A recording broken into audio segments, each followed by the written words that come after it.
just so early on, especially in young airmen, there's so much potential and they're going in so many different directions. They're chasing that next strike or that next job or that next qualification. And it's just important to make sure that they're controlling their money, especially because they're not making a whole lot of it. And I saw that even more so in this new assignment because these airmen have the opportunity to travel the world and they're spending, nights in some of the biggest cities in the world. They're making $150 a night in per diem. They're going out, they're having a couple drinks with dinner, they're having that big, nice steak, but they can't act that way when they get back home. They're only making a few $100s. They're living in the dorms. They're supposed to be eating at the DFAC. They can't be going to the MGM for dinner every night. But if they have financial goals and they're taking control of their money, they have a budget, they're leveraging the TSP the way they should, then I've done my job as a supervisor. Welcome to the Military Money Manual podcast, where every episode is all about achieving financial independence in the military faster than before. We believe personal finance shouldn't be boring or intimidating. Building wealth can be simple, and financial freedom is the ultimate financial goal. Now, here's your hosts, Spencer and Jamie.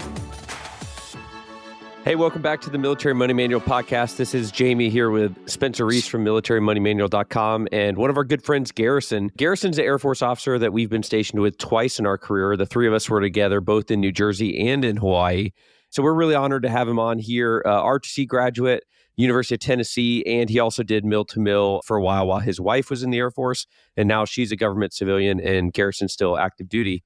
Spencer, I heard you got a pretty good story about a casino with Garrison at some point. Yeah, I just want to, I'll say two things about Garrison before we get going here. Well, advice. Do we need a disclaimer that?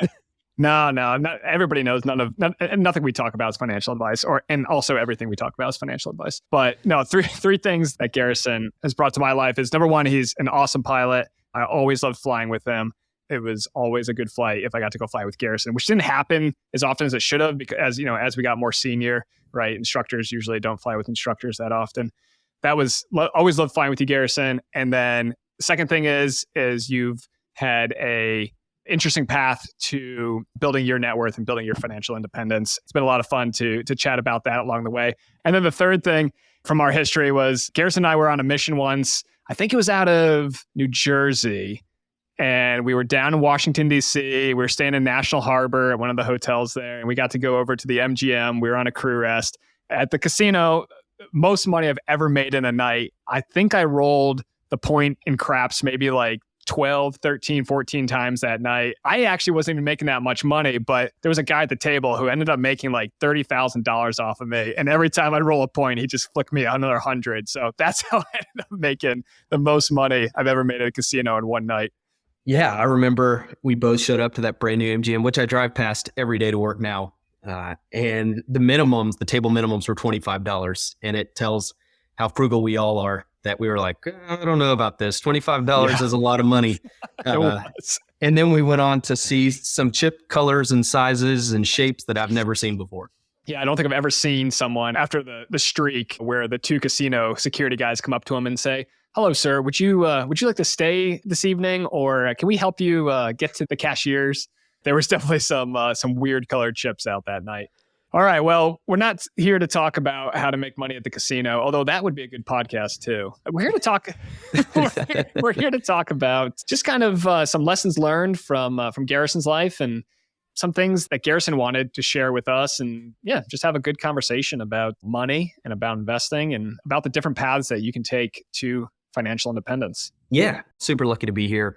And super lucky to have two amazing influences early on in my career. Like you already said, flying together in New Jersey and Hawaii, and still having you available today to ask questions like just a few months ago when I was trying to figure out what the BRSC was. The BRS continuation pay, I remember working through the math with you and trying to find the resources. And that was actually the inspiration for us recording that episode where we talked through the continuation pay, was the conversation that we were having, trying to figure it out. It's like, man, why is this so difficult? So did you end up taking the continuation pay, and did it work out as we expected it with the math as we estimated? The Air Force makes it really easy for you. It was just part of the MyFSS suite. I signed a contract. I already have a bonus. So my ADSC extended beyond the 4-year commitment for the BRSC. So it was free money. if you can combine, a job bonus like the aviation bonus plus the continuation pay bonus under the BRS, it just makes total sense. What was kind of your thought process, Garrison, opting into the BRS?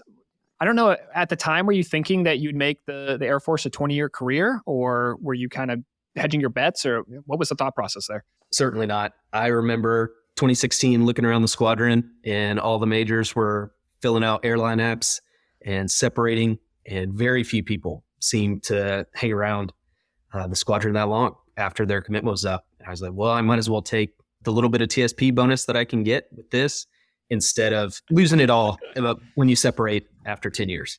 That was my thought process too for the opt-in. It was optionality, right? If I made it to 20 years, I'd have the 40% pension. If I didn't make it to 20 years, which is what ended up happening, then I know I have the TSP matching along the way. And, a lot of people will leave active duty, go do something else, and then come back to the Guard or Reserve.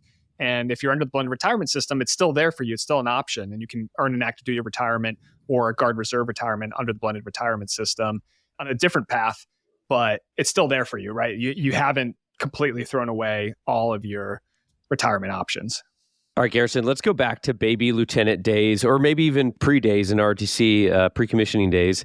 Another thing that you and I have in common is we both bought shiny new Toyotas in Columbus, Mississippi. So anyone that was stationed at Columbus Air Force Base will remember good old Carl Hogan Toyota. How did you start your career, and what was the financial baseline foundation that you started with? Oh, man, that's a good one. Certainly before we get started with all the great financial decisions I may or may not have made, I made a bunch of dumb decisions from commissioning all the way through, probably first lieutenant. You guys have talked about it on the podcast before, but I took that career starter loan out and I used it for all the wrong things. I had a blast flying in Knoxville and spinning it, in the bars on Friday and Saturday night. Got to Columbus, drove past Carl Hogan, saw this beautiful Tacoma sitting up on the rocks, all waxed, looking good, and decided that it needed to be mine also. So I used the rest of my career starter loan for a down payment for a truck in Columbus. I think I've shared with you guys before that my first credit cards were not all the awesome credit cards that you guys talk about. I got a Southwest credit card so I could take a couple of my buddies to Vegas for a bachelor party before we got married. And then I think the second credit card we bought was a Pottery Barn card so I could buy my wife the couch she wanted. That's a new one. We do not have the couch or the credit card. Yeah, a lot of the same, I hesitate to even call them mistakes, right? But just a lot of the same choices that a lot of young enlisted, a lot of young lieutenants, young officers make when they first join the military. I mean, was that your first real paycheck? Had you worked before you joined the military? I had worked before, but it wasn't really for anything. It was just hard work was kind of part of growing up. So whether it was cutting grass or detailing cars, I was making a little money through high school. Then I waited tables for a couple years into college, but that was mostly just spending money. It wasn't that I was setting it away. I didn't have any good saving habits. And that's where my parents kind of stepped in and introduced me to Dave Ramsey and Financial Peace University. But I didn't remember all that stuff until after I was about $85,000 in debt. But good thing that you had the Dave Ramsey background. What was the wake-up call? Was it when the odometer ticked over to $85,000, or was it? I'm sure it's the same wake-up call that many people have, which is we were making good money. 2 lieutenants living in base housing, and you'd see your money come in on the 1st and 15th, and then it just disappeared. And Dave Ramsey loves to talk about that your biggest wealth building tool is your income. So where was our income going? It was going everywhere. It's going to Southwest credit card, Pottery Barn credit card, paying off a dump truck I bought from Columbus. So we knew that we needed to make sacrifices and we needed to start leveraging our income to get rid of that debt. And so we used the snowball. We aggressively got after the 7 baby steps, and we're still not done. We're probably hanging out at baby step number 6 now. That's when my wife and I knew that we needed to have a budget and be disciplined and start leveraging our income. So what kind of sacrifices were you making? Did you sell the Tacoma? Did you, Uber Eats wasn't even really a thing back then. So where did you find, because so many people, when they get this, this moment of awakening where they're like, man, I'm making money, but it's all going out the door. Where did you guys cut back, to start executing that snowball? I think it starts with little things, buying groceries instead of going out to eat when you know that you can make money back that way. My wife and I took assignments apart for our second assignment. And so I rented out every single room in my house in New Jersey. I lived in the closet and had 3 renters where I was, collecting rent and trying to get after that debt as quickly as possible. And we were able to do it in about 2 years. I remember sleeping in the closet 1 or 2 nights. You were gracious enough. I lived kind of far away from base. So That's right. After a late night, I could crash in the closet. But now it's like, man, it's such a minor thing that doesn't really matter. But the impact of that decision has been huge for where you guys are. So now in the National Capital Region, and I'm going to use this as a contrast to our recent episode where we talked about never buying a house on active duty. That stirred up a lot of good conversations. And I know maybe your situation is a little different than the average military family, but you did buy a house and you own a rental property in another state. So can you walk us through a little bit of the logic, how that works for you guys? And maybe because of the decisions you made, you were in a financial footprint to maybe take a little bit of risk with the previous decisions and the build-up before. Yeah, absolutely. I think first, we knew that we had an opportunity to be in the NCR for a while. And so that kind of opened up the door to purchasing a home because we knew that we could build equity. However, we probably attempted to mirror Chip and Joanna Gaines a little too much. And we bought the fixer-upper in the great neighborhood, but it was a lot of work. And after listening to your podcast about buying houses, it really couldn't be more true. We have been in our house for about 3 years now. And I'll tell you, even with some of the renovations, we are just now approaching the break even. So if I was up for an assignment right now, we'd be selling a house and we'd be kind of right there on the line. Minus the commission fees though, like minus the 6% or whatever.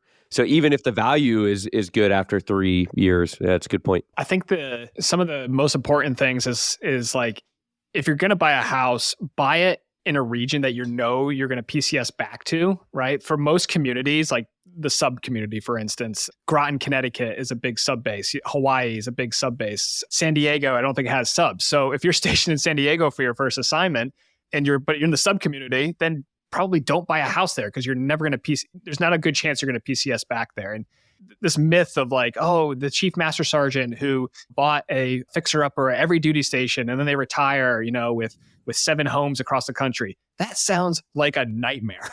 I can't imagine 7 property managers, 7 places that you have to have emergency funds for.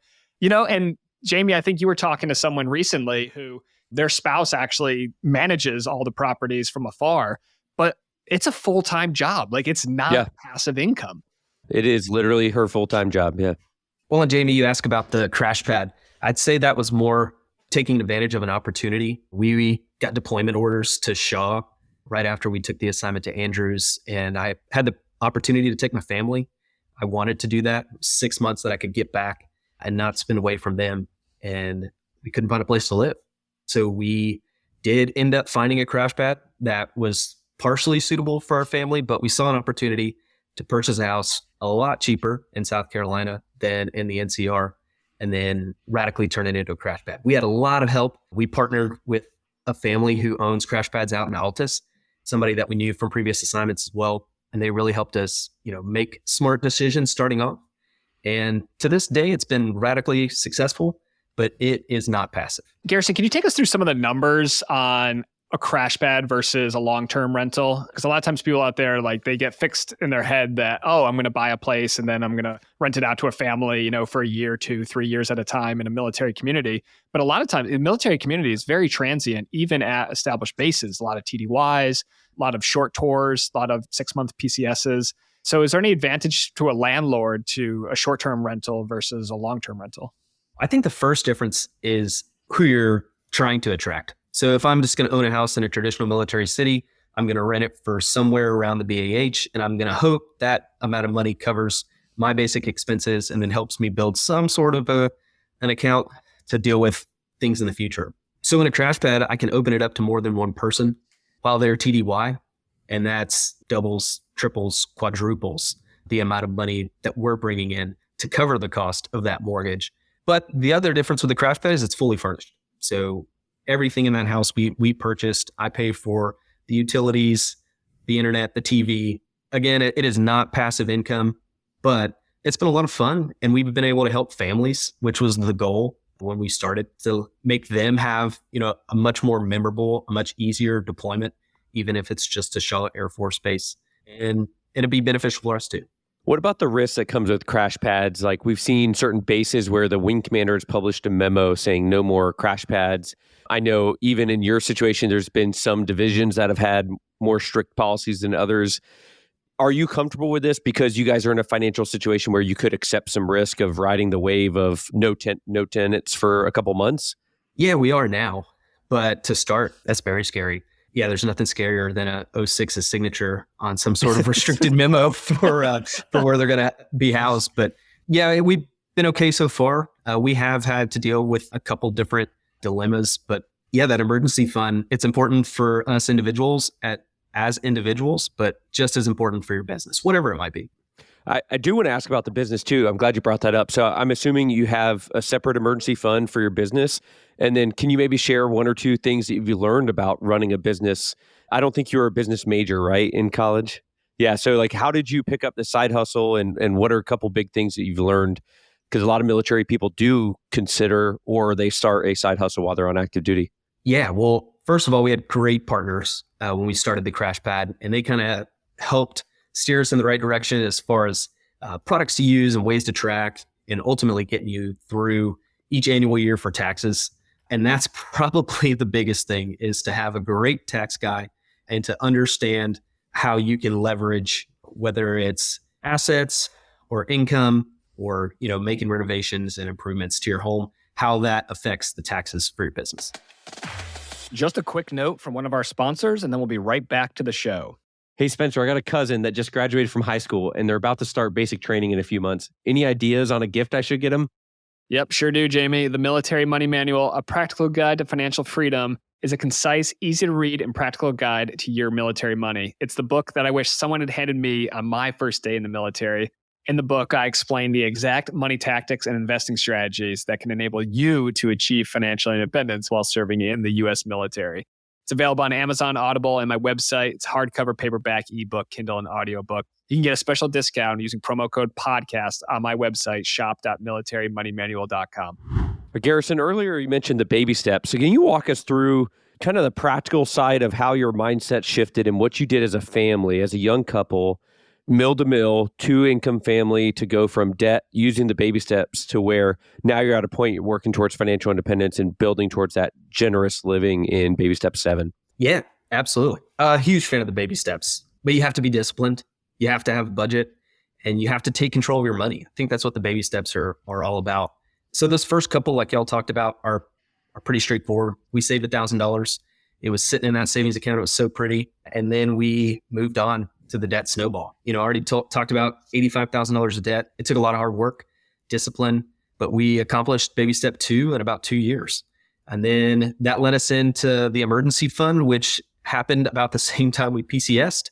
And then we introduced children into our lives. And so everything kind of changes there with baby step 3 and what that emergency fund looks like when you have children. But then after you get into baby step 3, you get to baby step 4, you're saving that 15% for retirement. And that's where, you and Spencer were so awesome, trying to explain the TSP and making sure that everybody in the squadron was doing what they were supposed to with their TSP and leveraging it for the future. And then I think Dave Ramsey loves talking about steps 4 through 6 are where generosity kind of starts. And then that baby step 7 is what our family's financial goal is, which is to be generous. And for us, generosity is just so attractive, not to go on a soapbox, but there's so much selfishness in the world these days. And again, having people like you and Spencer and how generous you are with your time, even today with this podcast, is so attractive. Maybe it's driven by faith, maybe it's driven by personality, but just being able to give your time and money. If I'll be a teacher's pet for a little bit, Spencer, you had a great quote in your book. It was from Morgan Housel, and it was like, the highest form of wealth is the ability to wake up every morning and say, I can do whatever I want today. And I think even more than that, it's being able to wake up every morning and say, I can do whatever I want with my money today, whether that's helping somebody in your family, whether that's helping somebody in your community, your church. That's really what it's all about. My family's passionate about that now, and we'll continue to be passionate about that in the future.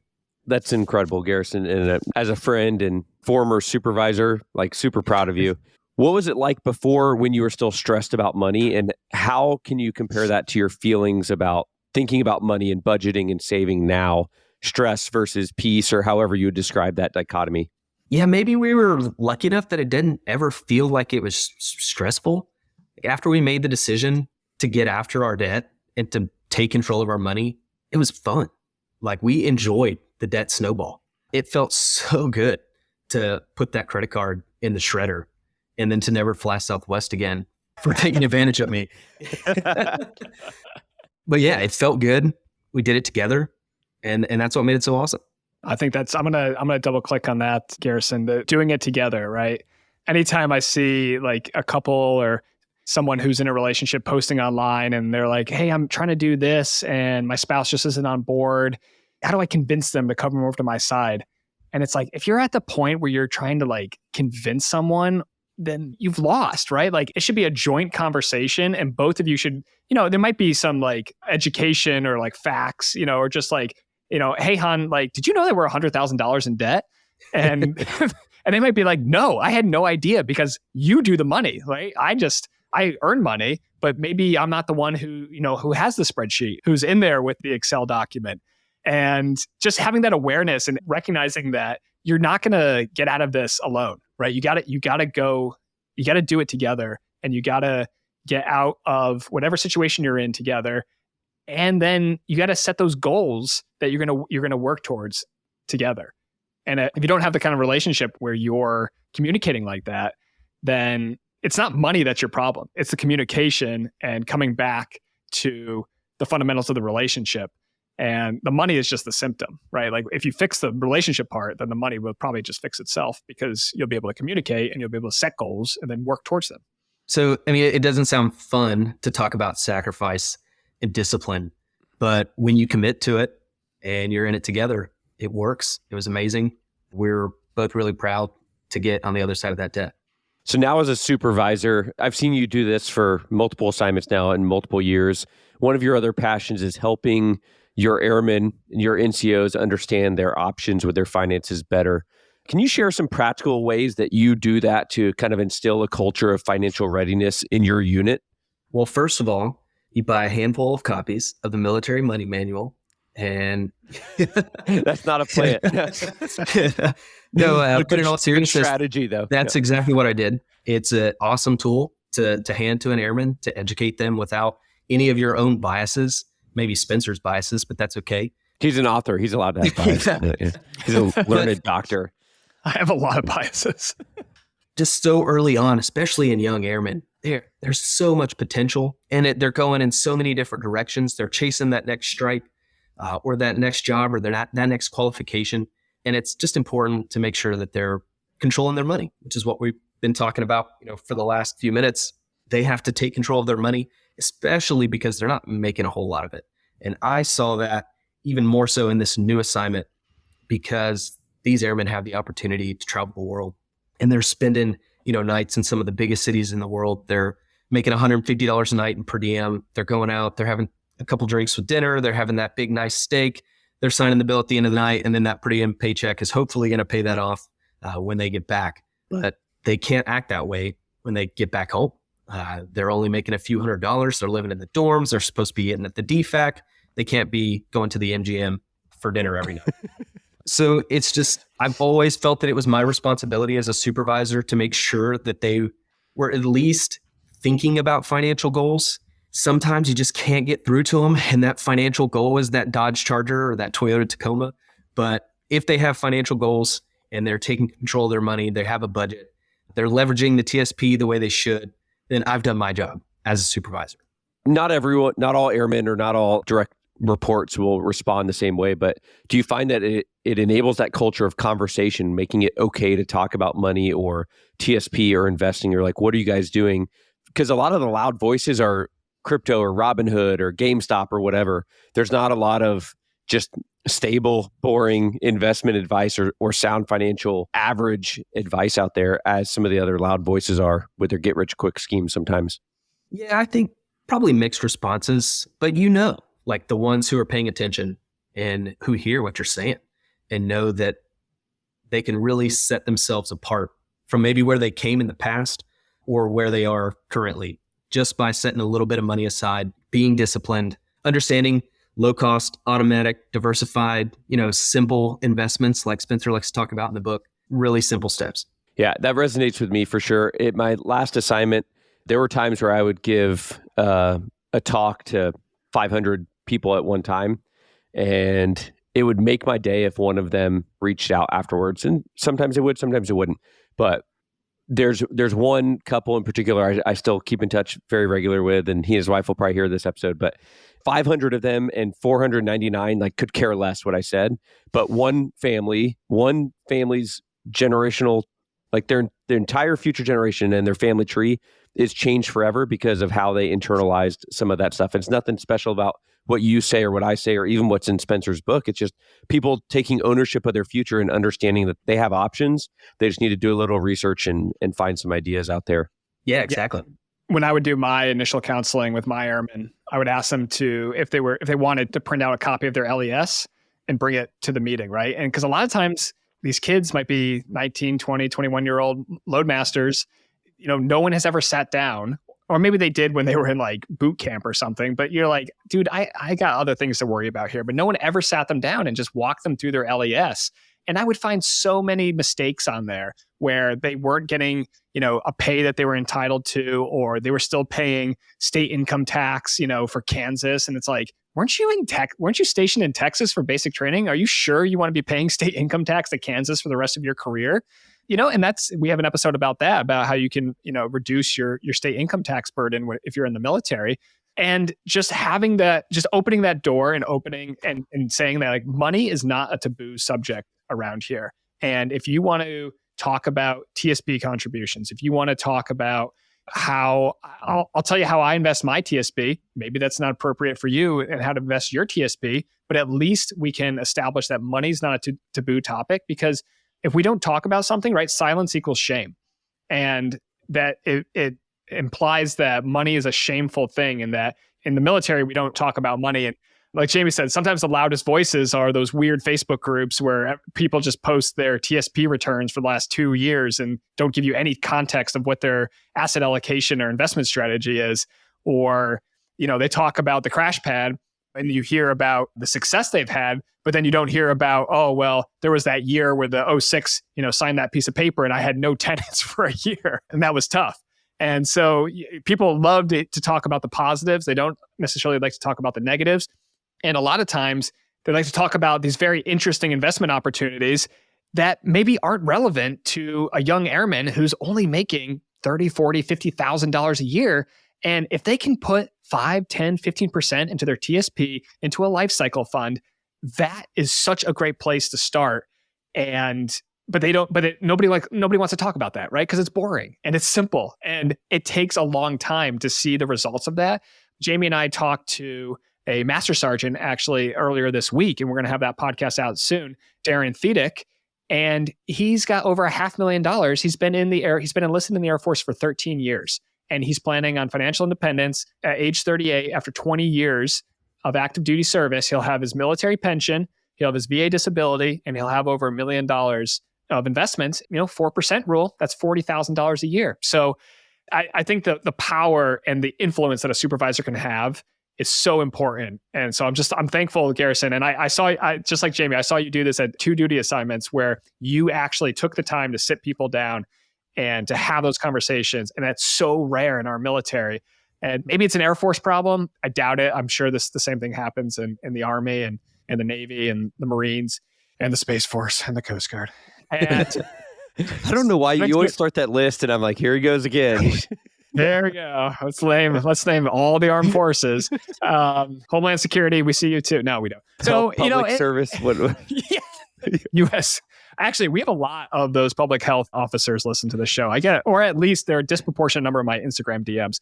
But all that being said, if you're a supervisor out there, take from Garrison's example. It can be a book that resonates with a lot of people. It didn't resonate with me. And I don't like what Robert Kiyosaki has gone on to do, but Rich Dad, Poor Dad resonates with a lot of people, and it teaches them the difference between an asset and a liability. And if that's what it takes to get them to start investing in their TSP, okay, they can go buy them a copy of Rich Dad, Poor Dad. I would recommend the Military Money Manual, but like Garrison said, I'm a little biased. But I think that's what's so powerful about Dave Ramsey also, and the fact that your income is the key to your financial success. So if your income is going to USAA or Toyota or whatever every month, it's not going into your financial independence. It's not going into your future. And so you have to be disciplined, and you have to budget, and you have to have a plan. Just a quick note from one of our sponsors, and then we'll be right back to the show. It's no secret Spencer and I are both huge fans of the Thrift Saving Plan, the military's version of the 401k retirement plan. We've both been investing in the TSP for over 14 years and are thrilled to announce we've consolidated all the information you need to know into a new course called the Confident TSP Investing Course.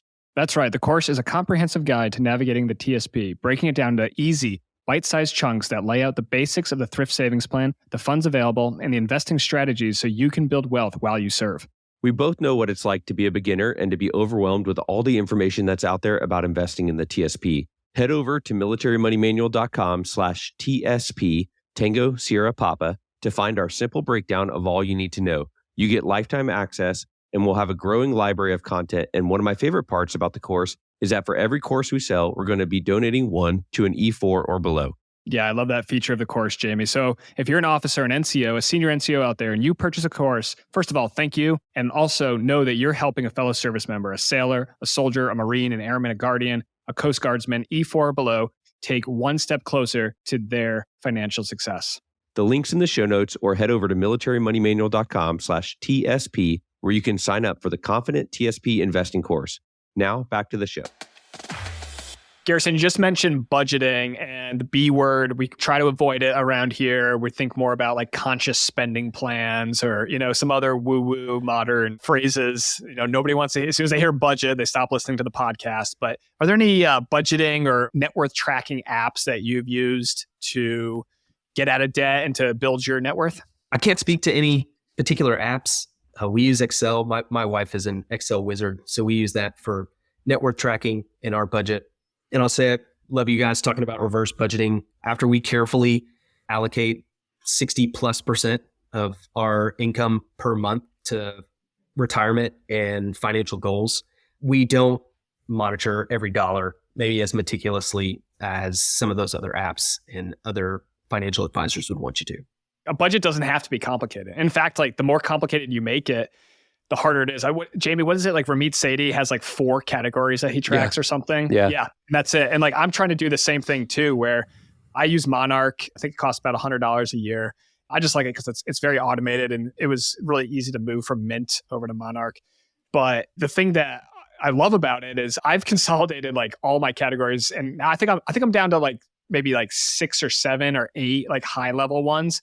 But it basically just lets us look like, okay, what did we spend money on last month, right? Was it food? Was it living? Like, where did groceries go? It's like, it doesn't matter, man. Like at the end of the day, just whatever system works for you that you can tell, is our spending aligned with our values?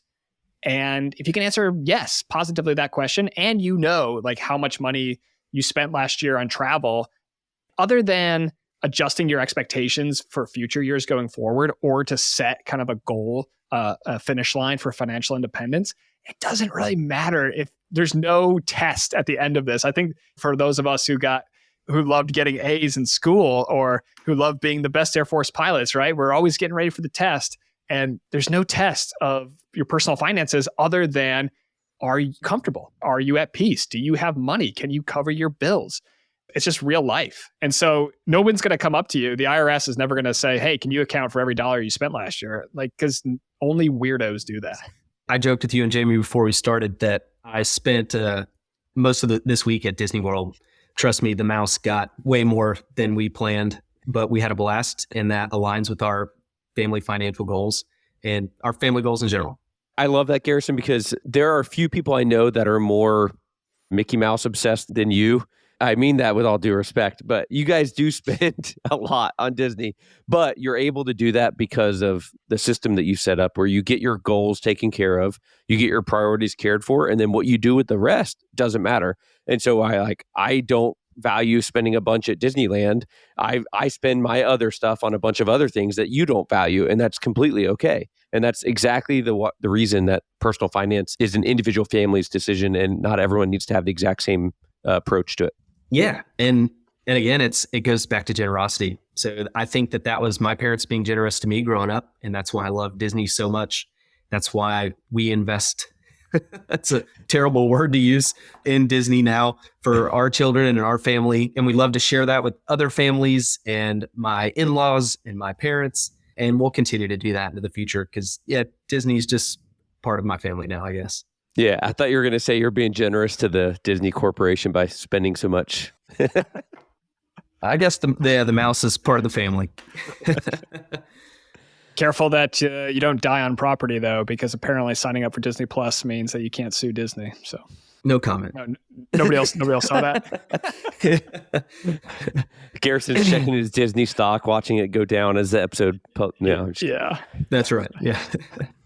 Garrison, it's been a great chat. I liked learning about your decision to opt into the BRS, paying off $85,000 of debt early in your career. A little bit of a different investment path. I know that you've dabbled into single company stocks, which is something that I didn't really do, but it's been successful for you in some regards. Having the crash pad as well. You've really had some variety, some spice there, which is good, right? Like we need that. We need people out there who are trying different things. But is there anything that you'd like to leave the listener with before we wrap up? Yeah. I mean, there's so much information out there. As much as I wish I owned laundromats and car washes at every Air Force base, I think keeping it simple, using the LADS method, being disciplined, having a budget, and then ultimately using your paycheck as your biggest wealth building tool, you can't go wrong. And then listening to you guys talk and reading great books, you're well on your way to financial independence. Thanks so much for tuning in to this episode of the Military Money Manual podcast. If you're enjoying the show, please feel free to rate, subscribe, and leave a review wherever you listen to your podcasts. This helps others find the show, and we really appreciate it. Thanks again for tuning in, and we'll catch you in the next episode. The views and opinions presented here are those of the speakers and do not necessarily represent the views of the DoD or its components. Reference to any commercial products or services does not constitute DoD endorsement of those products or services.